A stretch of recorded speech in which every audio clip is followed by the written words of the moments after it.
A few minutes ago, I showed you the graph of y equals -1/8 times x minus 4 times x minus 24. Now this time, I've graphed a graph that looks pretty similar to that. I just changed this to a 28 instead. Anyway, I'd like you to inspect this graph that we have now. Now while you're looking at this graph, I'd like you to think back to the first parabola we dealt with in this lesson. Y equals -x squared over 8 plus 4x minus 14.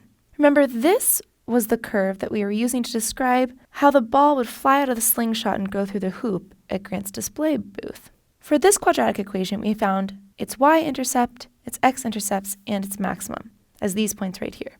Take a second and compare these points to this graph, and then think about how these equations might be connected. Here are a few different options for how these two equations might be connected to one another, and I'd like you to pick all of the ones that apply. Is there no connection between them at all? Do their graphs share a few points? Do their graphs go through all of the same points? Do they graph the same curve? Or are the equations equivalent to one another?